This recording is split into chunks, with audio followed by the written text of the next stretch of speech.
Welcome back, everybody. Oh, there you are, Kyle. Grandpa! Snake! Grandpa! Snake! Dun, dun, dun, dun, dun, dun, dun, dun. Yeah, cheap joke, I know. But, welcome back to Final Fantasy V. We are officially caught up. This is this week's episode, so I am happy to say we are caught up, and I'm happy about that. I don't like being behind. Contrary to what people might think. Where in Hades? That's appropriate. Ooh, boy. Garosiana, the wilderness of all wildernesses. What a place to get thrown into, baby.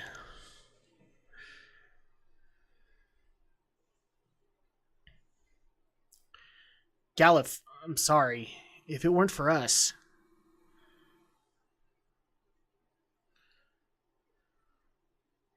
But I'm glad to see you, baby. Why do you have to ruin my day?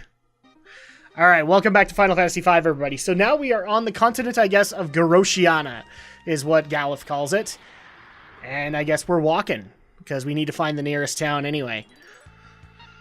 So yeah, like I was saying, I am officially caught up. This episode is this week's part, so I'm happy about that. Contrary to what people might think, I don't actually like being behind. I like getting things done on time. And with a baby coming, that was a little bit more complicated than I thought it was going to be. But now that I've learned, here's hoping I can play it better. I'm not really worried about that too much. But yeah, I hope everything is going well with everybody else. I'm also very excited because tonight, I'm actually going to go do kind of a meet and greet, but also something fun and geeky. It just so happens that Legend of Zelda Symphony of the Goddesses is tonight, and this is the first time I've actually been part of this particular concert, and I'm excited because it's going to be me and the panel of Geek News enjoying some good old-fashioned Zelda music, and I'm happy about that. Well, not all of us. Unfortunately, Alex has not had a good couple of weeks. He's been very sick, and it's kind of sad because he was very excited for a convention this weekend, Anime Bonsai. So much so that a couple of his friends were coming out for the con, and he's hoping not to cancel, but he's really worried that he might have to. Which, you got to feel for him because it would suck if that's the case.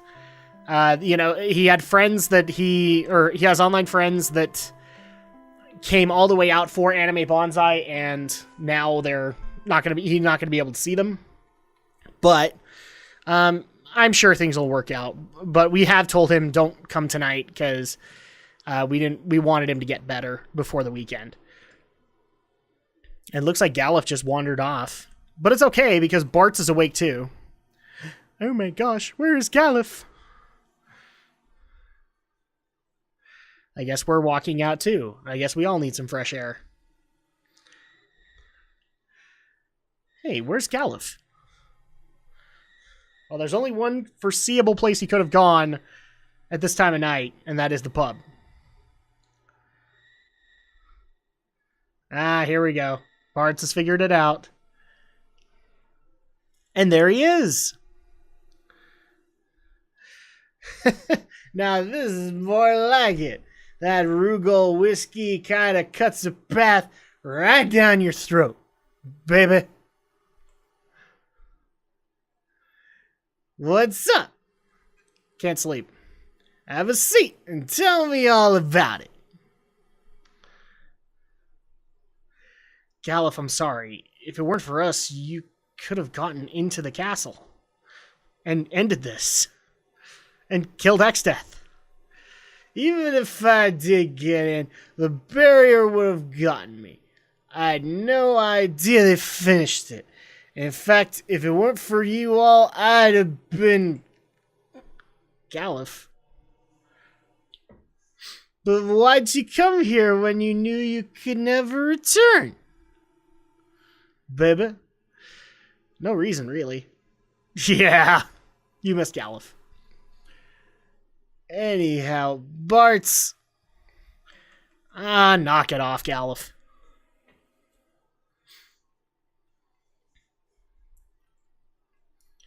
Aw, heartwarming moment. It gets me right in my heart zones. All right. So with that, we are actually in the Luger border town, and this is probably a good place for us to grind. And in fact, I do. Especially since the weapons here are kind of horribly expensive. So, that's one of the downsides of as you go along in a game, you gotta earn more gold.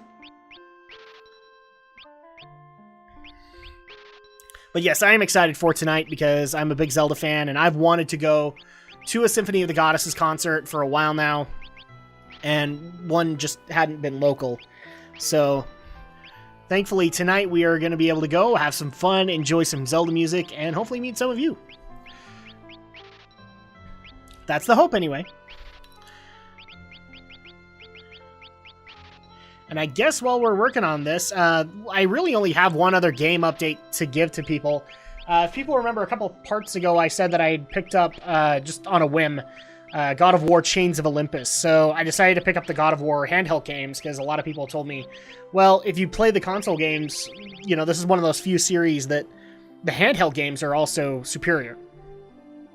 And at this point, I probably agree. It does feel like a God of War experience. Last time I ended off, I was in the Temple of Helios trying to free the Fire Steeds.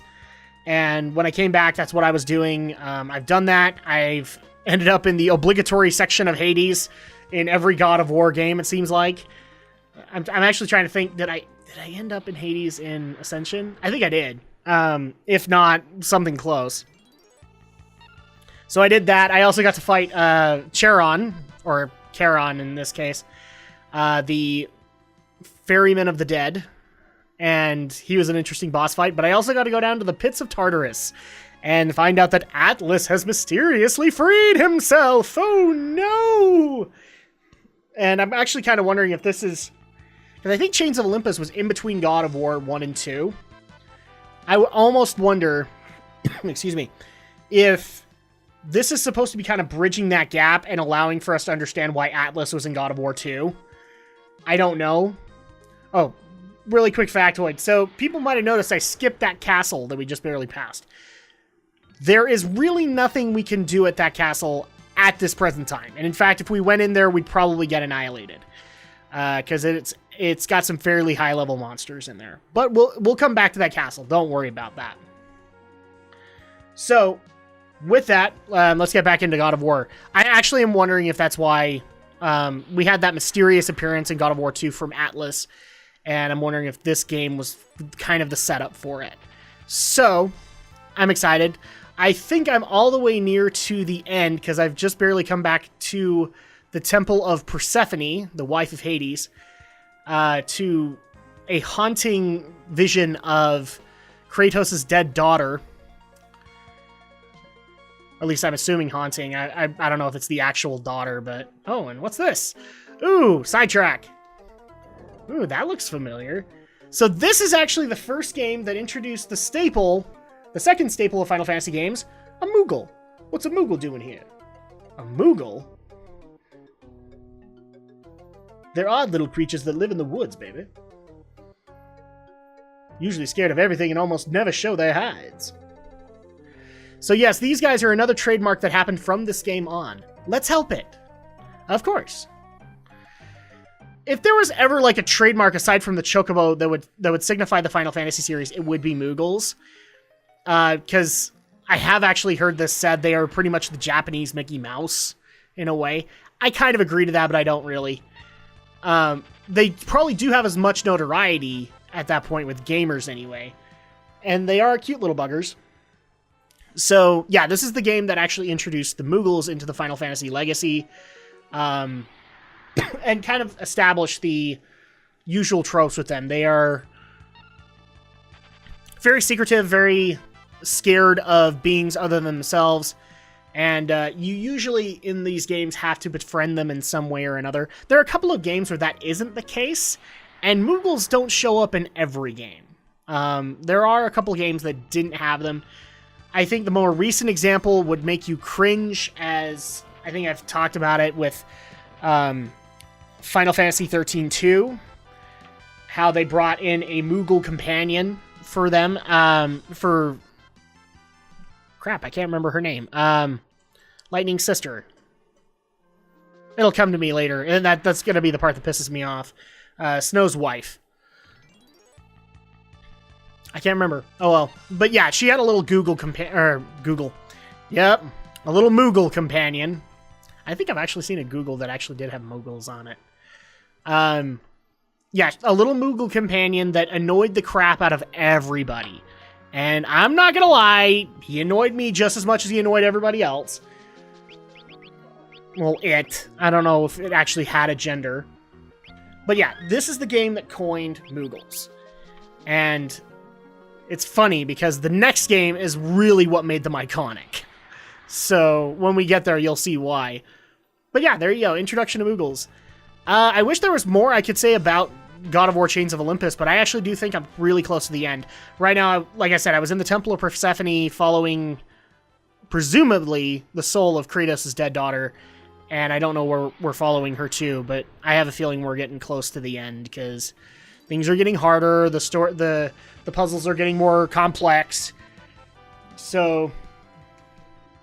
And I've actually run out of upgrades. That's the other thing too. When you know you've gotten every weapon that the game can offer, and you've upgraded them to max, you know you're pretty much close to end game at that point. So that's my guess anyway. It's funny when I put the notes down here. I'm like to almost near the end, I think, because I really don't know, but it's my guess.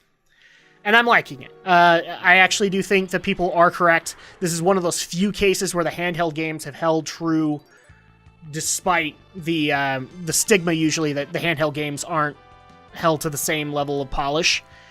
God of War is one of those few exceptions. I know Zelda is too, depending on the game you're talking about. There are some bad Zelda games, trust me, and some of them are handheld, but nothing I would hold akin to, say, Sonic 06 or anything like that. So yeah, it's good. I'm glad I played it. Aside from that, I haven't really been able to play a whole lot, mainly because, you know, we're halfway into October, which means for Drak and Shadow and my channel, that means getting ready for the holidays. And man, the holidays, I have lots I'm excited for. First of all, to all the people who think I just sit there and talk nothing but trash to Microsoft, this year, I'm getting one. I'm getting an Xbox One. Mainly because there are finally some games on it that I want to play.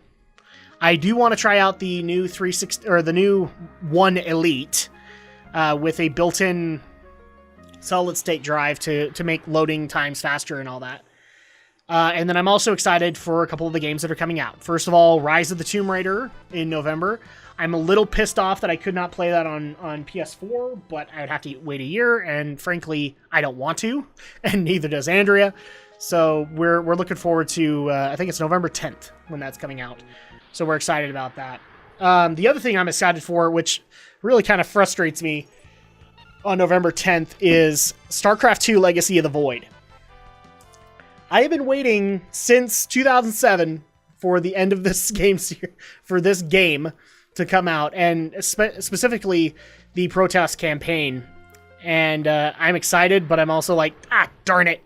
Now I have to choose between Lara Croft and the Protoss, and I don't want to do that. Thankfully, I've taken care of that in advance, and I'm happy about it.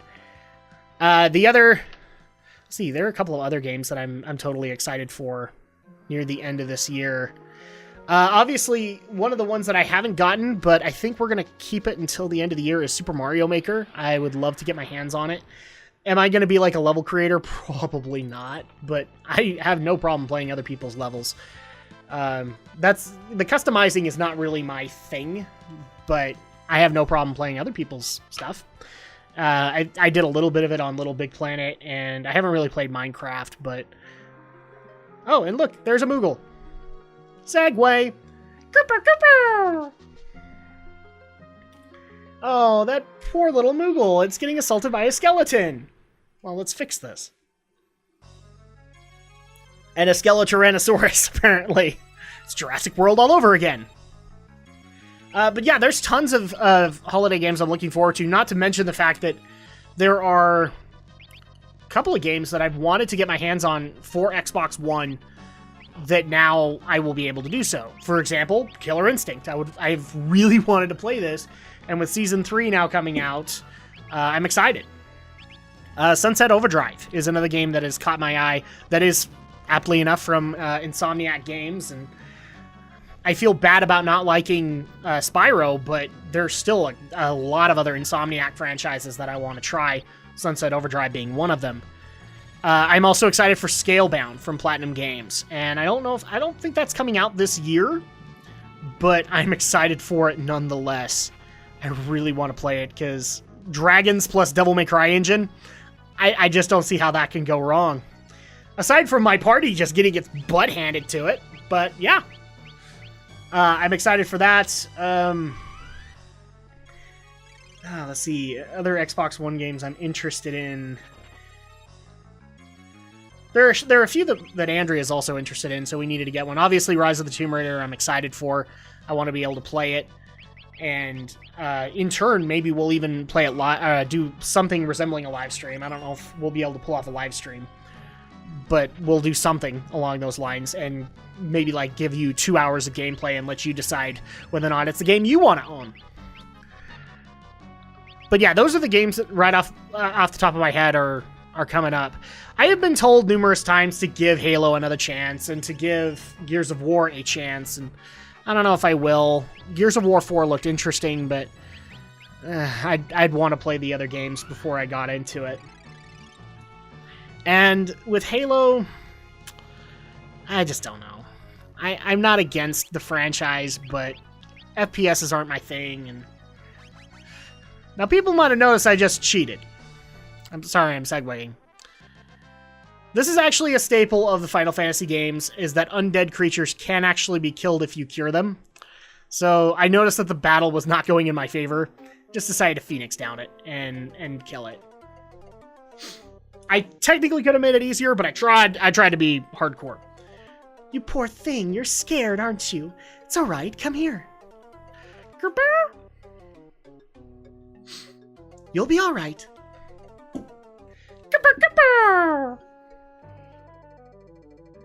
And yet mine is cuter than 13-2's Koopo.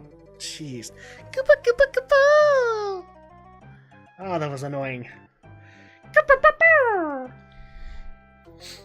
What's it doing? It looks like it's calling someone. Okay. And now we're watching it on the overworld. This is actually an interesting little puzzle. So, the Moogle is actually showing us how to get to where it lives. This I actually found one of the more ingenious concepts because it actually allowed for unique gameplay on the world map. Is it a little annoying? Yeah, but it's kind of worth it. Gameplay is worth it, so I'm willing to forgive it. So yeah, obviously the next place that we need to go... Oh, the wrong one. The next place we need to go is to where the Moogles live. Or at least this Moogle.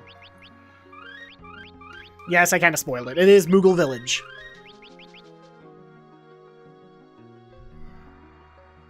You know, because we're not satisfied with just having one Moogle scared crapless at us. We want a whole village to be just scared the bejeebers out of.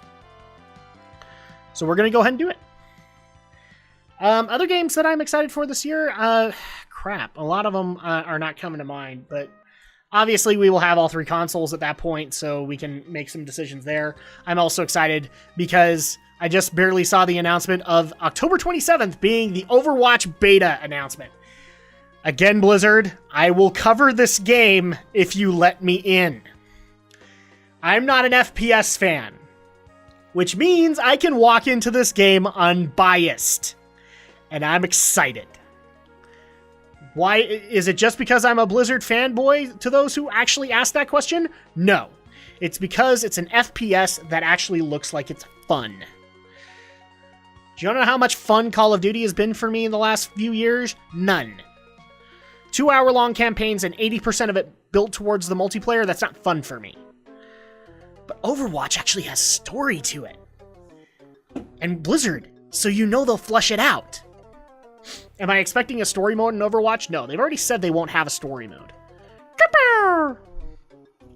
But I'm expecting fleshing out of Blizzard standards. So, again, Blizzard, let me in and I'll cover it. I already have no problem doing live streams of your other games. Give me an excuse to cover Overwatch. And also, just a new IP from Blizzard. Holy crap, a new IP. Huh? It's the Moogle we just helped. They all look alike. No, they don't. Are you thanking us? Yep.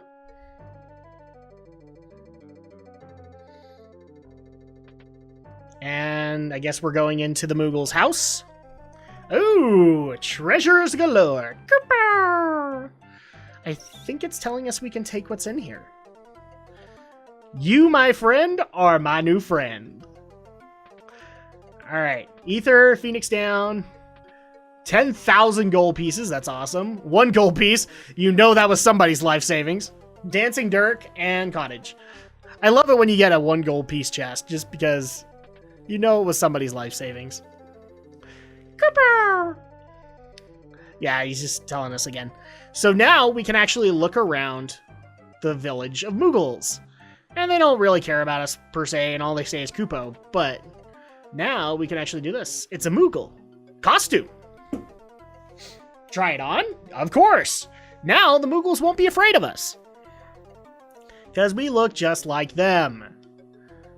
Locked from the inside. Aw, the Moogle fell in love with us. And unlocked the chest. Now I feel like a real dingus. Alright. Elf cloak. So that's helpful. Oh, he still loves us. That's awesome. Oh, here we go.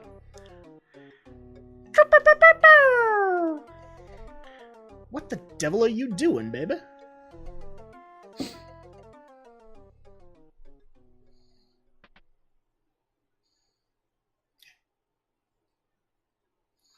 What's the rush? Okay, not sure what's happening here, but okay. Is anything the matter? Grandpa's in Moogle Village. Moogles are telepathic. They can communicate across great distances. Duh. Yeah, of course. Moogle Village. That's far. Yes, and the dragon can't fly either.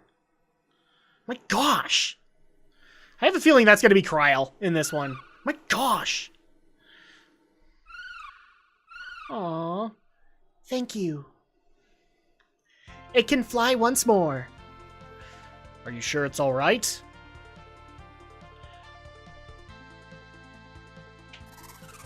Well, apparently it just spread its wings. And now, what are we... I don't know. What's going on? Yeah, that's a good question, Barts. Nose? Oh, that's cute. The dragon can't find it. I wonder where Moogle Forest is. It's that big forest down there. Huh? Near the nose? And there you go. This is actually a really interesting idea. Is for the dragon, we now figure out, oh, there is an outline, and it is of a Moogle's face. So that's where she's supposed to land. Aww. Cuteness overload.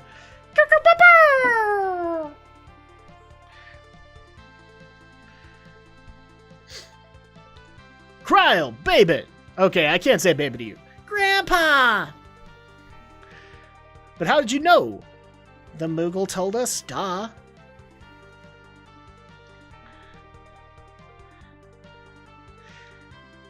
Grandpa, we must hurry to the castle. Oh my gosh! Alright, so now we've been collected, and now we can make our way to... Castle? Wait, what? Galuf lives at a castle? Yeah, this isn't explained very well, but I may spoil it a little bit. It just so happens Galuf is the king of a castle. Never would have thought it, huh? Especially with me doing the Billy D. Williams, baby. But while we are making our way back to Galuf's castle, we're going to go ahead and end things for this week. So when we get back next week, we will see Galuf's fair castle, and we will figure out what our next step is.